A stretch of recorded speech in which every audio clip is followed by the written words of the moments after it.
am Jess from Diamonds in the Rough Dog Training. I know you, and you're probably going to think, oh, I know her. I don't know you guys yet, so if you want to introduce yourself and your dog. Okay, I'm Bill. I'm Pawnee. This is Bill. Hi, Bill. This is Carlo. Okay. He's going to be a year old. Okay. And he did go through one basic beginner training at Westmoreland Obedience Training. Okay, yeah, I teach over there too. Oh, So yeah. All right. So this is his intermediate. So you're looking to get your CGC? Is that what we're looking for, or just kind of sharpening the skills? Just sharpening the skill. Okay. I'm gonna let you introduce yourself so they can know you, and give me one thing that you're looking to get out of, whether it's a CGC or just sharpening up your skills or manners or whatnot. Okay. I'm Ariel. I'm usually with my mom, but she's out to dinner tonight, so I'm on dog duty. This is Noelle. She's already a year old. She's turning a year old in October. She's a silver lab. I don't honestly know what she. That's okay. She sent me with the paper. And Here. Here, take the dog. But probably definitely sharpen up the skills. Paying attention when she's like her attention's elsewhere, like getting her to come back to me. Her attention. Okay. All right. So my little introduction, like I said, my name's Jess. I started training dogs actually when I was a kid. My mom competed in obedience, and I was like, hey, I like this. So I always grew up with dogs that were very well mannered and very well trained. I just thought dogs were that way. And when I was a kid, I'm like, oh, all dogs must be that way. And then I started going to my friend's house, and I'm like, maybe not all dogs are like this, as they're stealing food off the table and jumping you down to the ground. So I kind of grew up in that environment, and as I grew up and turned into an adult, I just had a knack for it, so I just continued to follow through with it, and I decided to compete on my own, so I went and found a good puppy, which you'll meet here soon. It's not a puppy anymore. And I started competing in obedience. So I compete in obedience, rally, scent work. I've started tracking. We do fast cat. Every year I insert a new sport, so every year it costs me more money, so every year I have to teach more classes. I always tell everybody, hey, it could be drugs. And he tells me drugs would probably be cheaper. But so that's kind of where I'm at. I worked in rescue for years. He's not talking to me. Now he's not talking to me. He's speaking over my shoulder, but now he's not talking to me. Worked in rescue for years. I like to take dogs and work with dogs and get them rehomed. I like to take the cases that weren't your easy cases. So I've worked with lots of different things, from feral dogs to pretty nasty dogs.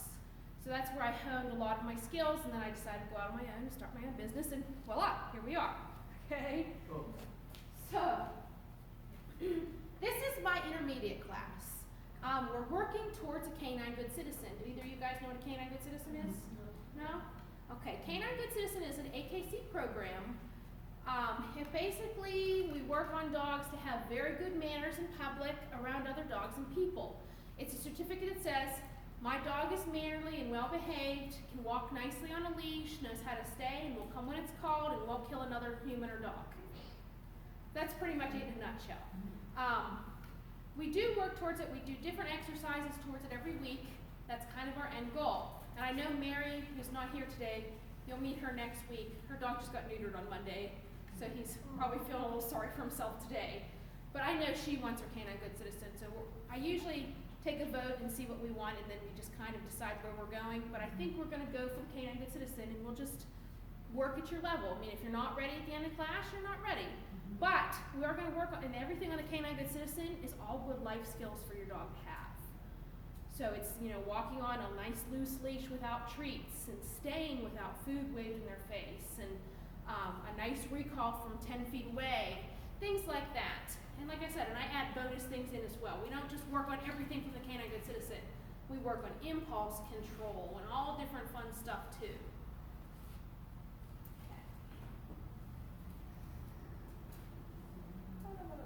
He does all those things until he's not other dogs.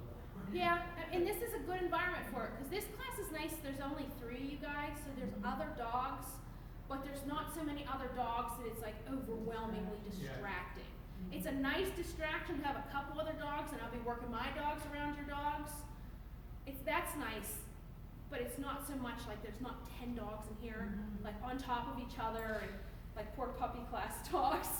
But I mean, it's good for the puppy class dogs because then they learn how to work through that, and eventually as they get into this class, when there's only a couple dogs, then they're masters at it. All right, so I'm going to go over some equipment real quick before we get started. I think you guys both have good leashes. My favorite leashes, 4 to 6 foot. My favorite are leather. You can use whatever you want. Leather, nylon, cotton, I don't care. No flexies, which were good. Flexies are just cumbersome and they're kind of hard to, like I said, I usually have one with me and I demonstrate the not knowing what to do with the handle, and you have this giant cumbersome thing on the end of a line. You don't know what to do with it. That, and sometimes flexi locks break and you have a dog that's sitting over here and then it's over there. So, so that's my only ask is no flexies. I prefer if you work on your dogs on collars, just for the simple fact that it's clear communication. For the test, if you do decide to go with the test, you work your dog either on a collar, a martingale, flat collar, slip collar, or a well-fitted front clip harness. I think those are the only harnesses they accept. I'll have to look back at the rules. I've never really had anybody take it on harness, so I'm not sure, but I can find out if you want me to. I am not opposed to you guys working on tools, though, while you're working up to it. Some of the stuff we'll go over right now are different collars. I'm sure everybody has this one. It's a flat collar that you hang your tags from. You can work on this. That's fine if you want to. A lot of the times you need a little bit more though, like a training collar, whether it's a martingale or a slip collar, or prong collar. These are nice if you have a dog that kind of already has that start to foundations. But again, if you're opposed to training collars, we can work with this and we can work something out. One collar which are nice are called martingales. I like the martingales with the chain because of the sound. That's all it takes for me to correct my dogs, is that little sound. And they look at me like, oh, what do you need? Because they've been trained to hear that sound means either they're doing something wrong and they're getting a correction, or they need to look. So that's why I like the ones with the chain. You can get these all different places, online. I think Sam sells them, I'm not sure. If you have any questions about any of the tools I show you, just ask. If you want to learn how to use one, again, just ask, and I'll show you exactly how to do it. Just don't run out, slap it on your dog, and hope for the best, okay? The next one, it's all tangled. This is a martingale as well, except it's cloth. The nice thing about these, if you have a dog, like you'll meet my dog here a little bit, she has a smaller head and a fat neck. She has like a 17.5-inch neck and a small head. When she was a baby, she could back out of things. She can still back out of a choke chain. I don't know how she does it. Fortunately, she's well enough behaved, she backs out of it, sits there and looks at me. But I don't know how she does it, so I used these as her regular collars when she was a baby so she couldn't escape and run away. This is one I made. They make them with rope as well. Again, martingales. Another collar you can use. This is what I use majority of the time on my dogs, choke chains.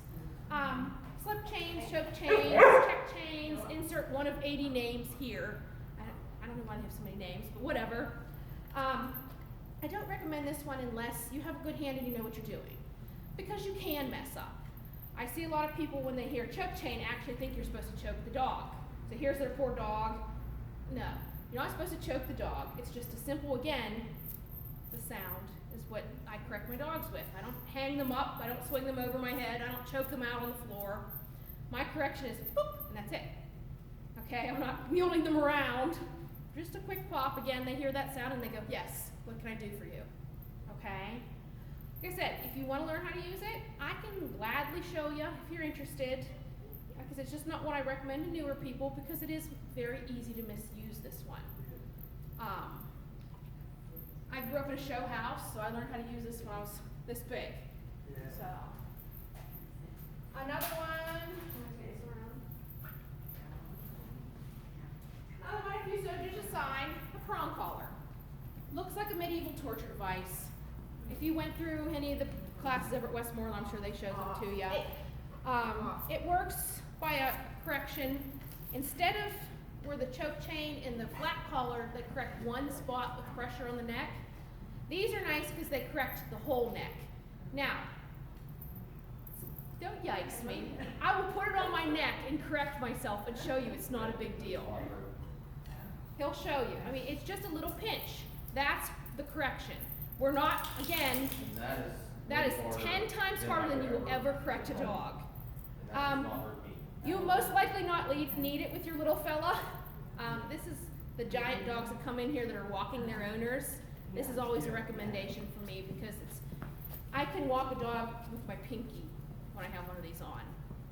I call it power steering for dogs. Power steering for dogs for the simple fact that they correct themselves once or twice, and that's all it is. And then they're like, huh? What's that called again? It's called a prong collar or a pinch collar. I think they're called German chokes too. I don't know. Every collar has like 18 different names. I call them prong collars. So if you're interested, if your mom's interested, Yeah. I can show her. I'm sure we'd be game to try it. Say, just let me know if that's what the route you desire. Now, the only thing about prong collars is if you decide to take the test, you can't use them on the CGC test. But you can train them the whole time. I don't care what tool you pick. Like I said, if you really want to work on a harness during class, it's okay. I prefer you work on a collar because it's clear communication. When you go to give a correction on the harness, you're correcting the middle of their back. They're like, well, you just pick me up by that. I don't care. Whereas if you give a little correction on the collar, like, oh, yes. So that's kind of why I prefer a leash and a collar. Right. Okay, so we are going to first talk about marker words, and then we're going to get started. Let me release my beast.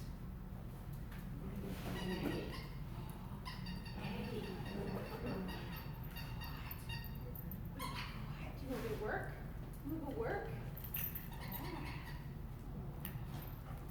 So, in this class, okay, sit. You may use treats, affection, or toys. This is the level I don't mind if you bring a toy. As long as you have one, okay, come here, lie down. As long as you have one that you're not going to lose across the room.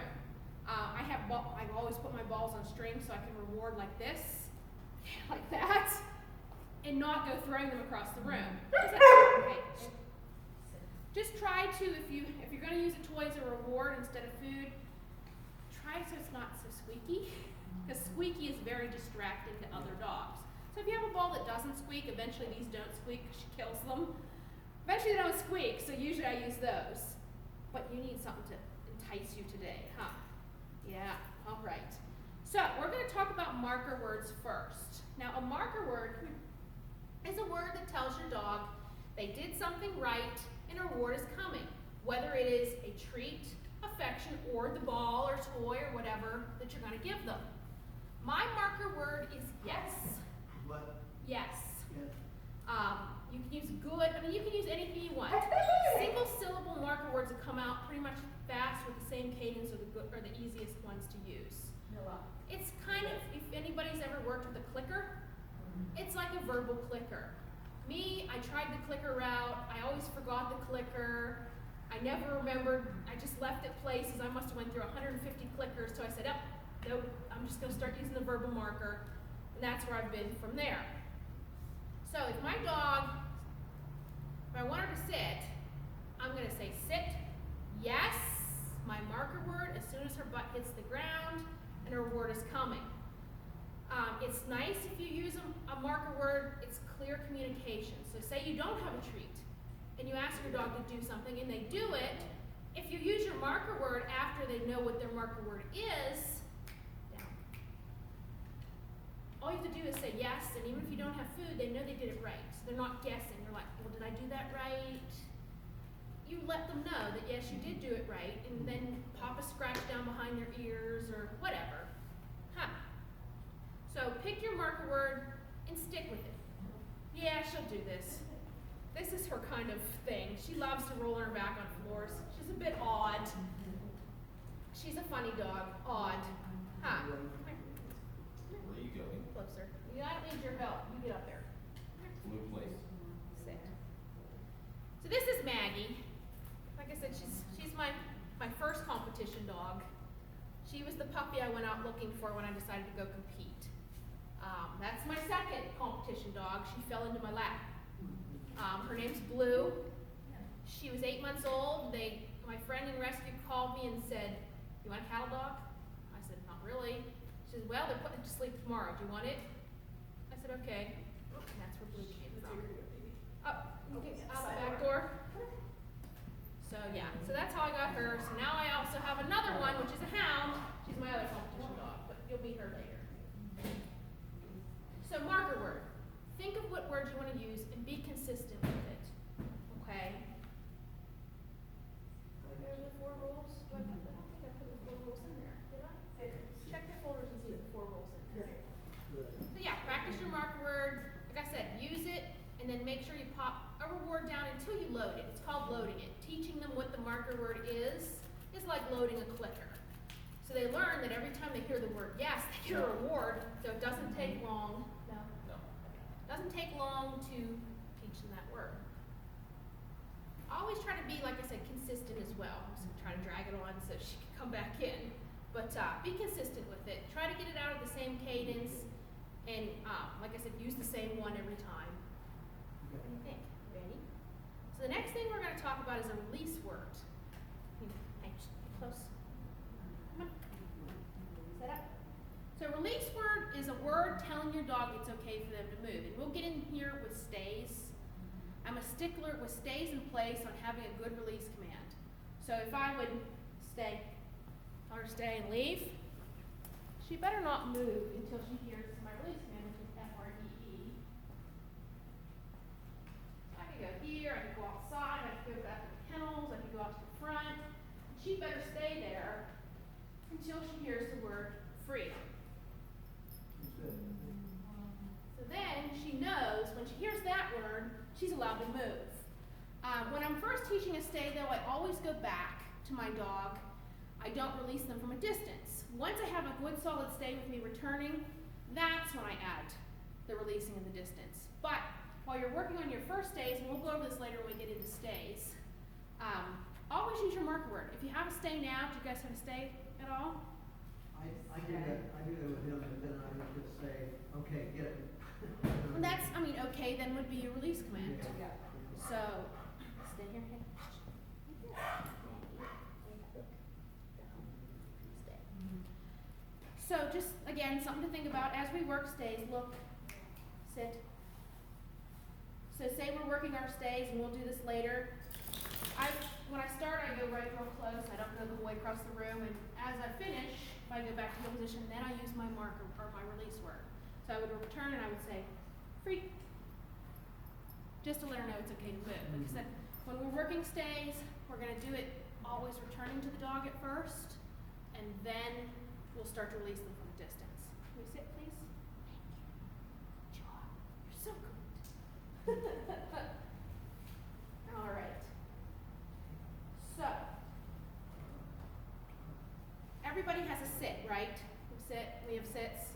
Good. So let's practice that with our new marker word. Pick your word. I think you guys should have one. Good girl. Okay. So practice that with your marker word. Sit. Good girl. There you go. Right here, be close. Sit. Good girl. There, nice. Oh, wait, the marker word, okay? No, that's Yeah, release. good. That's Good. release. Good is your Good. marker word. There you Good. go. Yeah.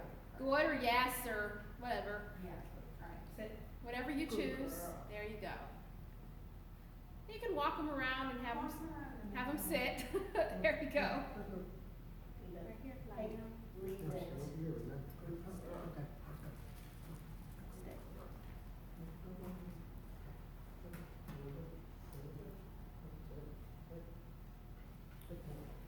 So as soon as his butt hits the floor, mark it. So if he sits, good. There you go. Very nice. Okay. There you go. Good job. And nice use of the release command. Okay? Just something to add on later, because as you progress into obedience, you're going to want those things. A little bit of higher end obedience stuff. Right? All right. So in this class, like I said, we're going to be working towards our CGC. But my first class is kind of our foundation class. We're just building the foundations of our obedience. I always compare it to my basic puppy class is kind of the foundation of a house. In this class, we start to put up the walls. I believe the walls are next, right? Walls are next on a house. That's the foundation. Yes. I always have to ask him. You think I would know this after however many years of training? The walls go next, right? You don't just put the roof on air. First, you gotta put your subfloor down. Oh shush, let's not even go there. The walls. This is our wall building class. So our wall skills, like I said, are everything from the canine good citizen, and then you get into your sit, down, stand, and you actually use verbals and they do it. Okay? And stays, we build our stays. Hopefully by the end of this class, you should have a stay at about 20 feet. To pass the CGC, that's what we need, to stay at 20 feet. And again, when we go through our stays, I will start you really close, really right up front with them, and then we build the distance. But that's for classes later. Does anybody know where heel position is with your dog? Yeah. Okay. Yeah, Okay, close. Hurry up. So heel position, like you said, is on the left. It can be on the right if that's what you decide. Me, I'm a show person, so heel position is on the left. It's always on the left. It will never change for me. People that I work with, their dogs that walk them on the right, it's like a foreign thing to me. I'm like, I don't even know where to put my hands here, you know? So everything I do is always on the left. Heel position is from either the tip of their nose to behind their shoulder, lined up with the seam of your pants. My heel position is my dog's collar, lined up with the seam of my pants. That's my heel position. Now a loose leash, what are leashes gonna say? When we're looking for a loose leash walk, we are looking for a leash with a nice J in it. Do you see the J in the leash there? That's a loose leash. When I'm looking for your loose leash walking, this is what I want to see as you guys are moving. So as I'm moving around, you see that leash is never tight.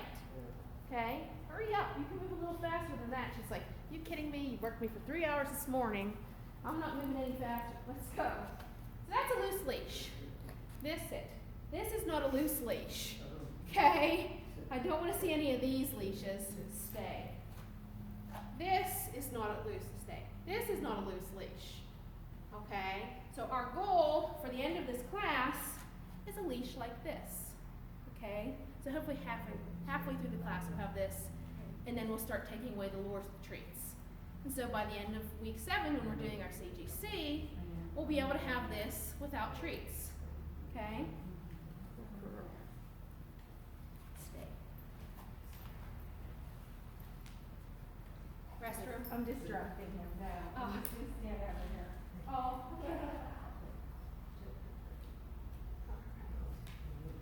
So what we're going to talk about next is focus work, and then we're going to get up and get moving. Okay? Now focus is one of the most very, very elementary skills to have when you're training your dog, but it is one of the very most important ones.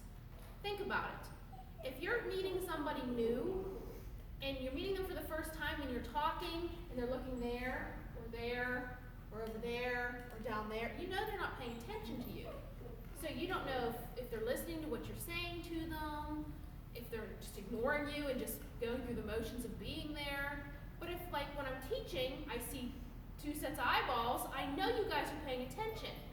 So that's how I know you guys are focusing on me. It's the same way with your dog. If your dog's looking and paying attention to you, you know that you're going to have an easier time getting the commands that you're working on with them instead of them looking like, oh, squirrel, ball, car, oh, you know? So we're going to start today with working our focus. And how I start this, I start with food, and I take my piece of food. If you're more advanced in this, we can continue on, but let me see where we're at. I start with my piece of food, I go nose, nose, yes. When she meets my eyes, I'm going to mark with my marker word and pop down to her mouth. Okay? So nose, eyes, bridge of nose, Yes, down to dog. Okay, so nose, nose, mouth. As soon as she meets your eyes, make sure you use your marker words. I'm huge on marker words. Big stickler. Noah. Good, very nice. Girl. So show him. Show him. He's like, where'd she go? She left me. She left me forever. Yeah, he doesn't Noah. eat the Noah. first couple of times. Girl. That's okay. And if you just want to hang out and take it in, that's fine too. If he's a little nervous, it's a big day, you know. And he wants his mommy, I think. Oh, he wants his mommy. Is she there? She's there. Come on, bud. We allow you back in. You're allowed now. Come on. Off. Good. Good. Reward that. There you go. Very nice. Look. Definitely trying to work on that. See if it works. So as you progress with your focus work, say that, you know, you're to the point now where you don't have to put it on their nose and then do your nose. If you have your treat, if they look at you without using your food, yes, I still take the food to my face and right down to their mouth. So if you want to try that one, I have food in my hands, but I don't let her see it. Noah. Good. Yes, I girl. mark when she meets my eyes, I take my food to my face and right down to her mouth. Once you progress to the learning from nose to nose and then to mouth, there you go. Yes, as soon as he meets your eyes, use your marker word. Yes. Good. Girl. I mean, if he doesn't eat it, give him a pet under the chin or a scratch on the head. Noah. Good girl.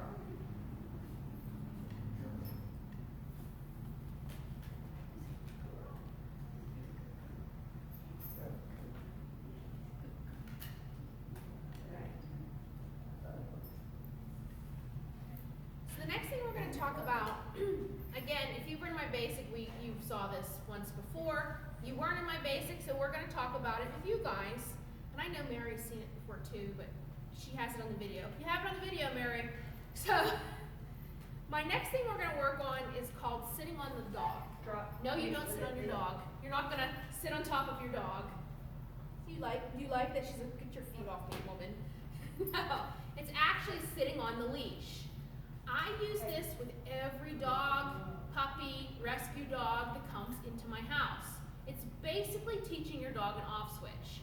If you have a dog that likes to run crazily through the house like a lunatic, this is a nice thing to teach. If you have a calm dog that just kind of chills at your feet, it's not really a necessary skill to teach. So you have to gauge. If your dog is one of those crazy dogs that has to have a toy and is running laps through your house, this is a nice thing to teach. But if your dog just chills on the end of the sofa or lays on the floor by your feet, you don't necessarily have to teach it. My house has 5 dogs in it. So yes, I teach this skill because if I didn't and my dogs are crazy idiots all the time, I wouldn't have a house. So I teach everybody when we're in the house, we have to be calm and relaxed, hang out on our beds or just chill. I mean, they can play as long as it's lying on the floor, fun mouthy face play, and not running around the house like lunatics. Outside in the yard is a different story. When my dogs are outside in the yard, it's free for all their time. As long as they come when I call them and they don't dig out under the fence or do stupid stuff like that, it's fun. In the house, I expect my dogs to be calm and chill, good dogs that aren't eating the house or running around causing mayhem. So for this skill, have your dog on the leash, set out a big block of time, because when you first start to do this one, it takes a while. So me, I like Blue Bloods, I watch it, you can always find it on some station somewhere. I'm kind of a Donnie Wahlberg fan, I have been since I was a kid in New Kids on the Block. She's like, who's New Kids on the Block? Come on. I was born in the 90s. I say, I was born in the 90s.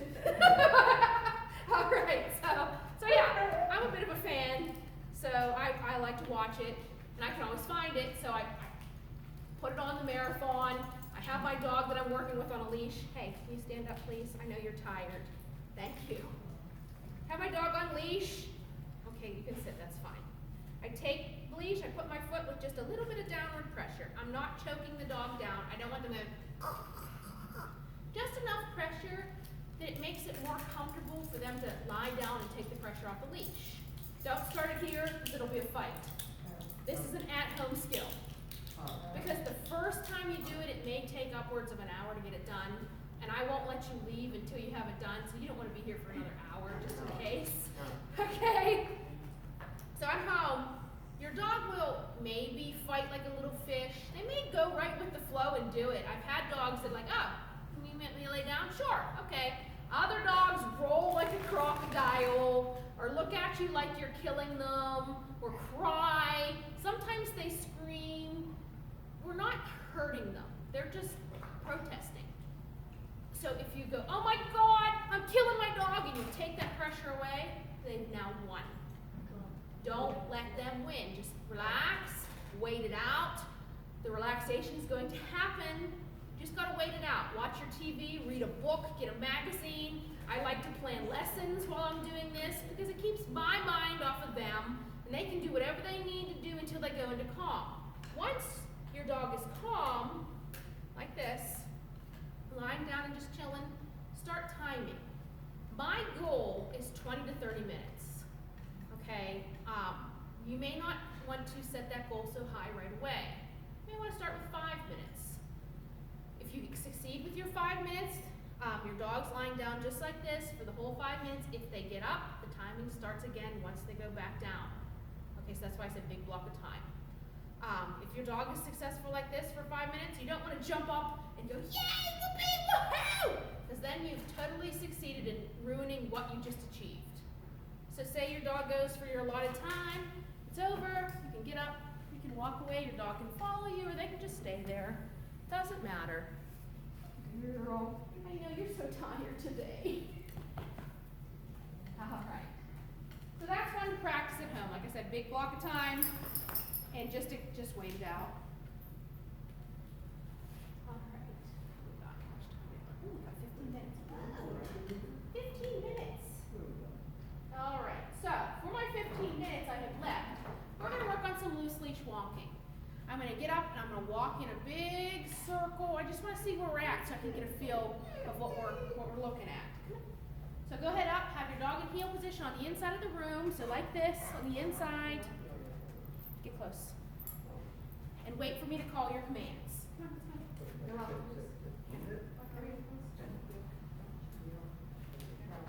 All right, so get Noelle sitting next to you. And if you have to, you can use food for this. That's fine. All right, are we all ready? Forward. Come this way. This way. Go that way. Go that way. Oh, hey, leave it. So, but he looks like fun. Good catch and nice leave it. That was pretty nice. Leave it, hey. Get her back. Come here. Use your food. Noelle, leave it. Come here. Noelle. Hey. Good girl. Come here. Leave it. Come here. Come here. All right. Yeah, say let Noelle get a lead.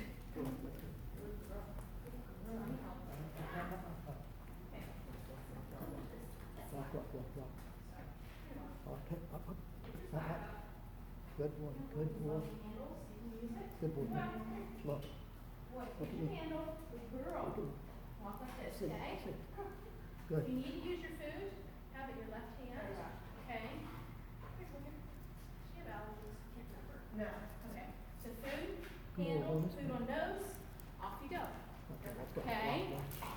Off you go. The food in my wrong hand. Yep, left hand food. There you go. Good girl. All right, back to your mom. Come. So leash. There you go. Hey, come here. Get your food on her nose. Come here. There, nice. Good girl. Hey, get her back. Come here. There, good. He says, I can't do it because I don't eat food today. Okay. Relax your arm a little bit. Head that way. Okay. Say, Carlo. Carlo. I'll learn this. I get slammed with like 12 dogs all at once. Carlo. Good boy, so just relax. Good boy, come on. Just relax. Little Hey. tiny pop, Noelle, goes leave ahead. What is okay? Oh my God, this stranger has me. I'd rather see you relax and him fall in than you walk in like this, because it's just gonna make it worse. Okay, so just relax. If he's not perfect today, it's the first day of school. Hey. I'm not gonna yell at you. Just, I wanna see you relax and calm, okay? Come on. There you go, relax.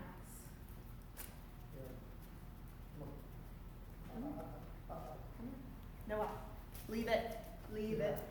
There you go, get your foot on her nose. Good job. That's a good boy. Put your arm down. Thank you. There we go. Good job. Very nice. Reward that. Tell him how good he is. Give him an affection. Good. So if he's somewhere you like, he's like, let me out the door. I'm this way. Yeah. Okay, go. Let's walk. Just walk. Just walk. He'll follow along. There you go. Nice. There you go. Hey, leave it. Look at that loose leash. Relax. Put your arm down. Thank you. Good job. So if he comes into somewhere where you like him, give him affection. Tell him how good he is.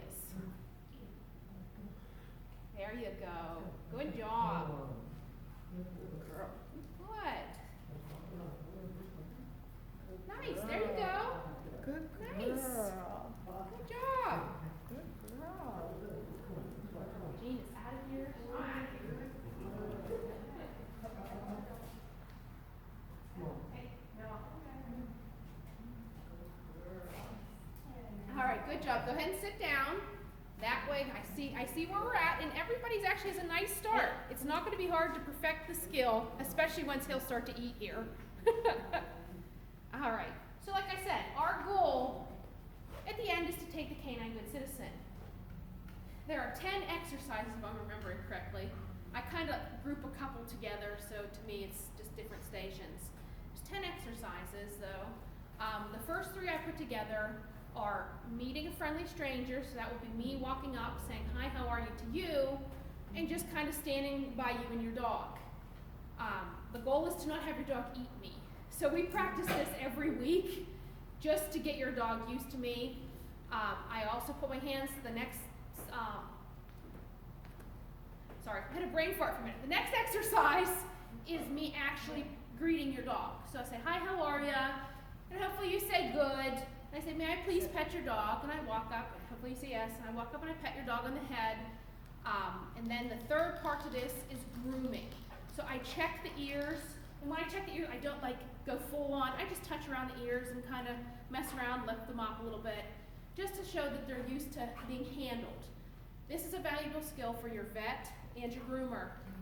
She may not have the long grooming hair, but maybe someday she'll go to a groomer and get a bath or nails clipped, and you want them comfortable. I'm sure he visits the groomer, so he has to be used to it. Mary has a cocker, so he goes to the groomer too. So we just feel around the ears, and then I have to be able to pick up the front feet and touch the front feet. Now here's the thing, if I can't pick them up, but you can pick them up and place them in my hand, that's perfectly fine. That's allowed by the AKC rules of the test.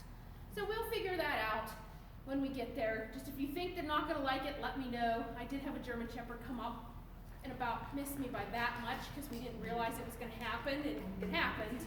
So we worked on her handing me the feed after that. Part 2, we go out for a little walk. Like I said, I showed you the loose leash. That's all I'm looking for with the little out for the walk. We have to make a left, a straight, nice little halt in the middle, which just stop and sit. The dog technically doesn't have to sit, but we're going to be working on teaching them to sit when we stop walking. We have to do an about turn, which is just turn around, come back, make a right turn, and another halt. Not a big deal.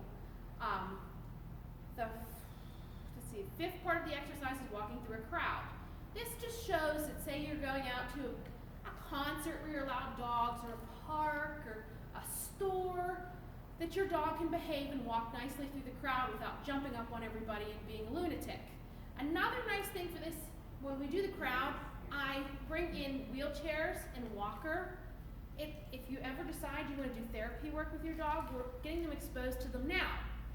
So if you do therapy work and say you're going to a nursing home, they're getting to see it now, they're getting used to it now, so later on, when you go and do your therapy test and then you go to nursing homes, they've seen these things, it's no big deal to them. So that's out for the crowd. While they're in the crowd, I usually drop something, because we have to have a distraction. For the test, they're allowed to get startled, but they can't totally shut down. And we'll practice this throughout the week. I drop stuff all the time. I'm Grandma Dropsy Hands. I literally, everything I pick up somehow ends up on the floor. I don't understand how, but it does. So your dogs will be very exposed to that by the end of the week, or the session. So part 6 is recall, stay, and down, and sit. So how that works, you'll come up, I'll have a line stretched out. You'll clip your dog to the line, it's 20 feet. You'll show me a sit, you'll show me a down, then you'll pick a position. So if your dog stays better in a sit, you'll bring them back up into a sit. And for that, they don't have to come from a down. We're going to teach them to come up from a down to a sit. But say you have the nervous jitters and you can't get them to come up from a down, you can just get up, reset the dog, have them sit again, and we'll do a stay. It's a 20-foot stay, so then after that, we tell our dogs to stay. We walk out to the 20-foot line, turn around, come right back, and your dog has to stay seated. Okay? And we'll practice. Like I said, we practice stays a lot because it's one of my most valuable commands.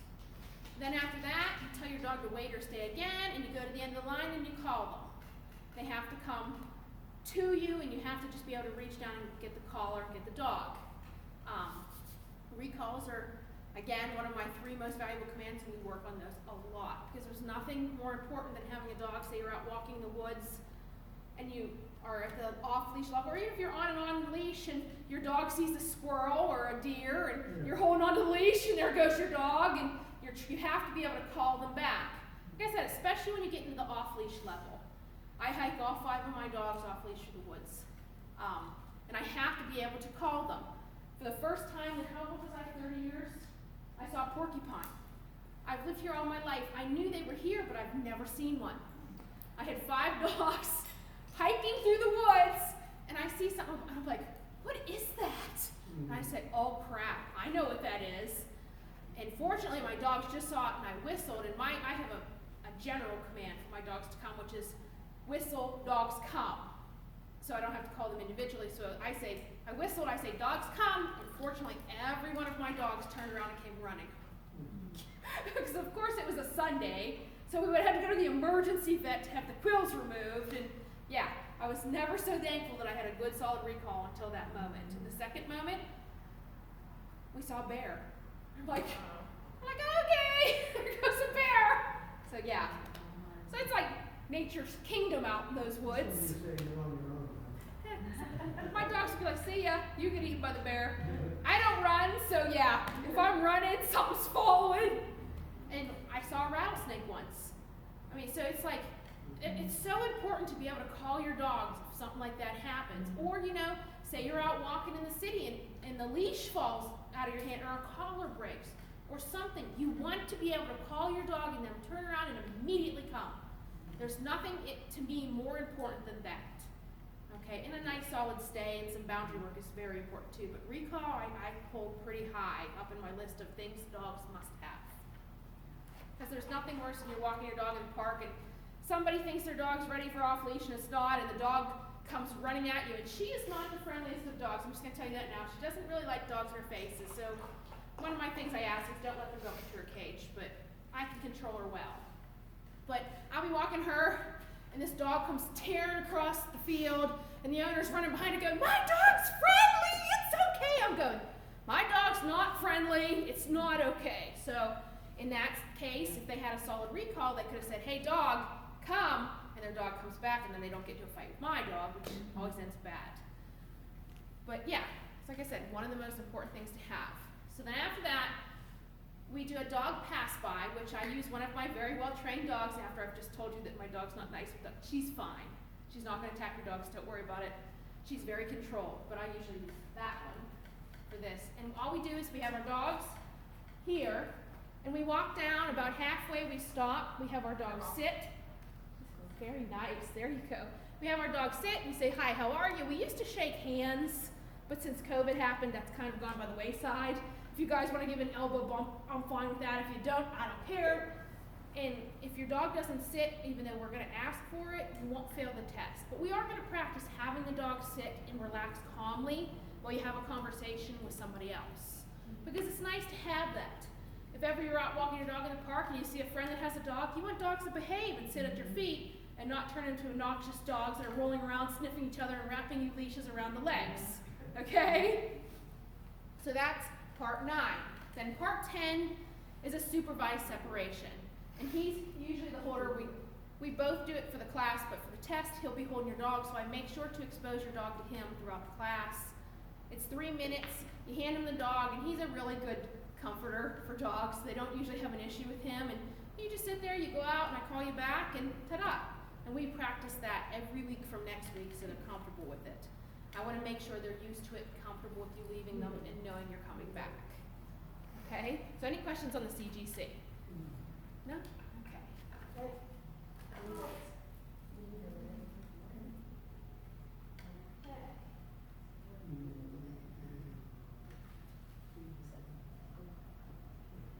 Any questions at all? I ran a little over with my class, so I'm going to keep you for about 5 more minutes since I ran over. So any questions on anything? For now.